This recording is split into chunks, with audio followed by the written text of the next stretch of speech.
السلام عليكم ورحمة الله وبركاته. الحمد لله، شكرا على نعمه منه تترا، أحمده سرا وجهلا وبالغضو والآصال.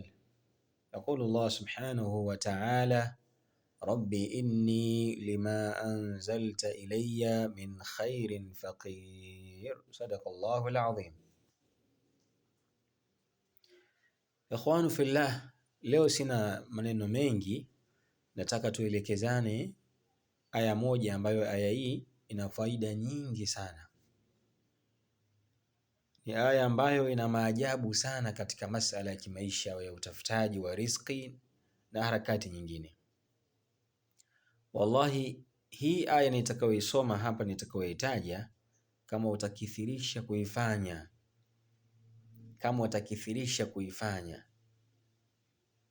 kila siku, ima kwa muda wa siku 3 au 7 au siku 11, ni wewe mwenyewe, hata mwezi ukiamua. Na siwezi kusema idadi gani utafanya, ni wewe unavyoweza. Utaka mara 100 na hata zaidi, fanya. Hii aya ni katika aya ya maajabu. Ni aya ambayo wanachuoni wanasema, baadhi ya wanachuoni wanasema aya hii mtu kama atadumu nayo, ikiwa mtu hana kazi, basi Allah atampatia kazi. Ikiwa huyo mtu ana mke, basi Allah atampatia mke aliyekuwa mwema. Ikiwa huyo mtu ana ndoa, basi Allah subhanahu wa ta'ala atampatia ndoa. Ikiwa huyo mtu huyo ameenda sehemu ugenini, umekwenda sehemu ugenini, hujui uanzie wapi wewe, uende wapi, ufikie wapi, hujui popote, basi soma hii aya. Wallahi, hii aya kwa idhini ya Allah subhanahu wa ta'ala itakupa kitu ambacho sisemi mengi, lakini wewe fanya hii, naelekezana. Ni aya maarufu, inapatikana katika Suratul Qasas. Suratul Qasas aya ya 24. Ni aya maarufu, inasema: Rabbi inni lima anzalta ilayya min khairin faqir. Rabbi inni lima anzalta ilayya min khairin faqir. Rabbi inni lima anzalta ilayya min khairin faqir. Hadha ad-du'a al-ma'ruf, hadha al-aya ma'ruf. Aya hii aliitumia Nabii Musa alayhi salatu wassalam.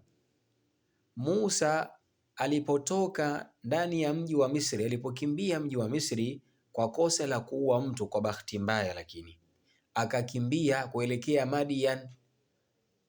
Huo mji anaokimbilia kule hana mwenyeji, ni mgeni, hana kazi, hana makazi. Ni sawasawa na wewe ufanye tukio katika mji wako ambao hivi sasa unaishi, kisha uhamie katika nchi nyingine au mji mwingine. Huo mji hauna mwenyeji, hauna makazi pa kukaa, hauna chochote, maskini. Utaanzia wapi? Musa alipokimbilia kule, kwa mukhtasari, alipofika katika ule mji wa Madian, alipokaa pahara akapumzika. Ghafla akaona kuna mabinti. Wale mabinti walikuwa wanataka kunywesha mifugo yao maji, lakini pale palikuwa na ubabe fulani hivyo unatumika. Asa Musa akaenda akasogea na akafanyaje, akawasaidia ili wale mabinti wapate maji kwa ajili ya mifugo yao kuwapa. Kisha alivyowasaidia, Musa akarudi katika ile sehemu aliyopumzika, akasoma hii dua: Rabbi inni lima anzalta ilayya min khairin faqir. Rabbi inni lima anzalta ilayya min khairin faqir.